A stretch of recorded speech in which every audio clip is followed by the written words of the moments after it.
Hi there, I'm Colin Leslie, Editor-in-Chief of the Medical Post.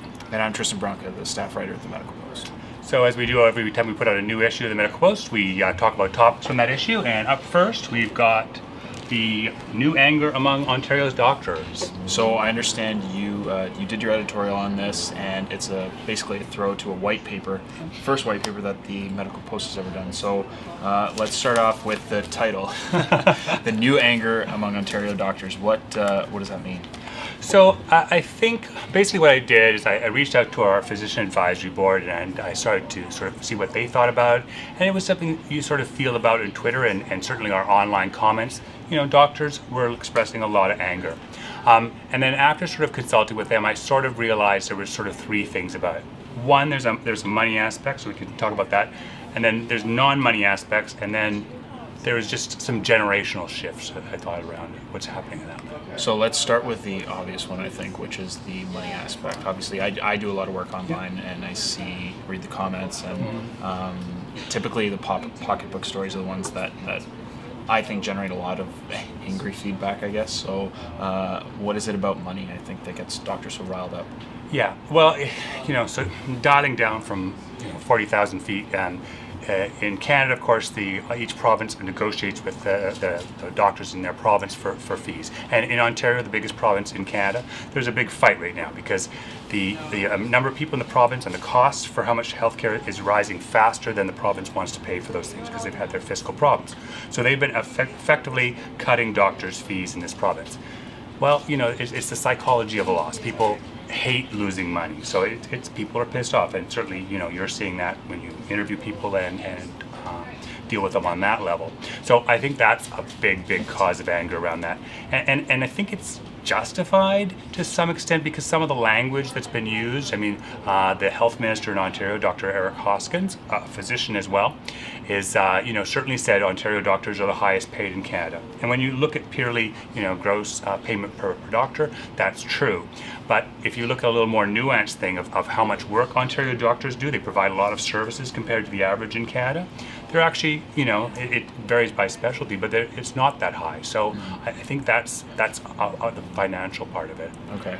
But one of the other points you also make in the editorial, and I'm sure in the white paper, which I have to admit I haven't read yet, but you also say that it's not just about the money. So what is it beyond the money that you've seen is really irritating Ontario doctors? Because if I can just say, one of the things I've noticed seems to be a big problem is that they feel like they're being bullied. A lot of the unilateral action is happening, without any feedback from doctors. Obviously, if it's unilateral, and one of the other doctors, doctor in our physician advisory board, mentioned that right now bills just seem to be flying through the house, and they're all going to be affecting the way doctors do things, and they feel, I guess, impotent in a lot of ways to counter that. So, but I also understand that it's bigger than that. So maybe you can speak to some of the other aspects. But I think that's the core of it. I mean, I think it's challenged that doctors were a very high status group of people in society not that long ago. Certainly when many of them began practice, and that's changing. It's changing for lots of groups, but I think that's particularly hard on doctors as a group of people. Certainly there was a time when they basically ran the hospitals,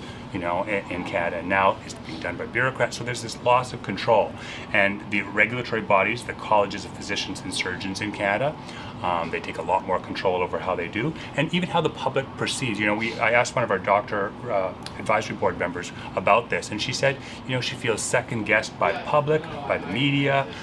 She feels like she's in an impossible situation in terms of how she tries to do her job by scientific and guideline-based rules.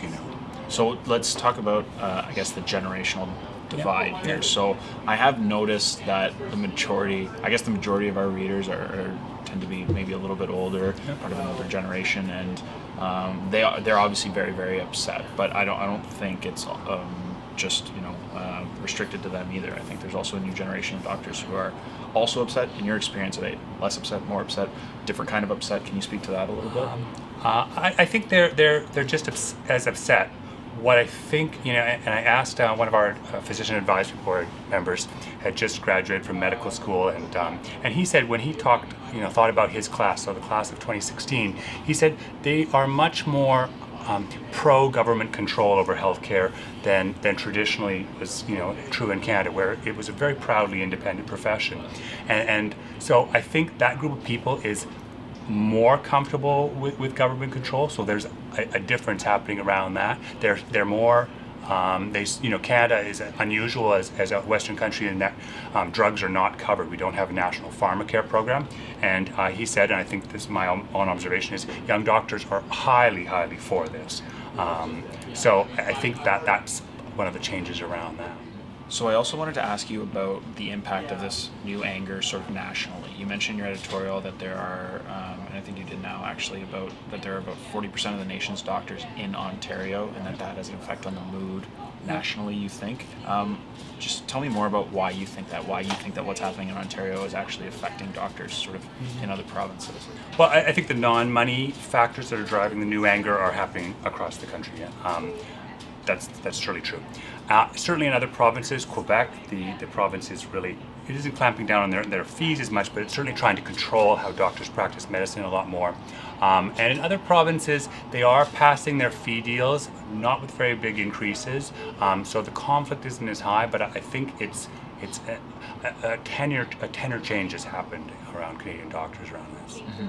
So what do you think has to happen in the future in order to assuage some of these concerns that doctors have, and maybe bring down the levels of anger that there are currently among Ontario doctors specifically? Yeah, doctors always say that they want a partnership with the government about how to design the healthcare system in the future. That's what the government ultimately wants too. You can't figure out how to design all the components of physician compensation without physician input. So I think both sides really have to think about what they're trying to do, which is provide good quality healthcare for Canadians. That's why people go into medicine. So they've got common goals here, and I think it's getting back to those is really what has to happen. Okay. That's all the questions I have. Great. So we do have the white paper available for sale. You can go to that site and download a form to order it, and you can also order a practice management with great practice management tips as well. That's it for us. Thanks. Take care.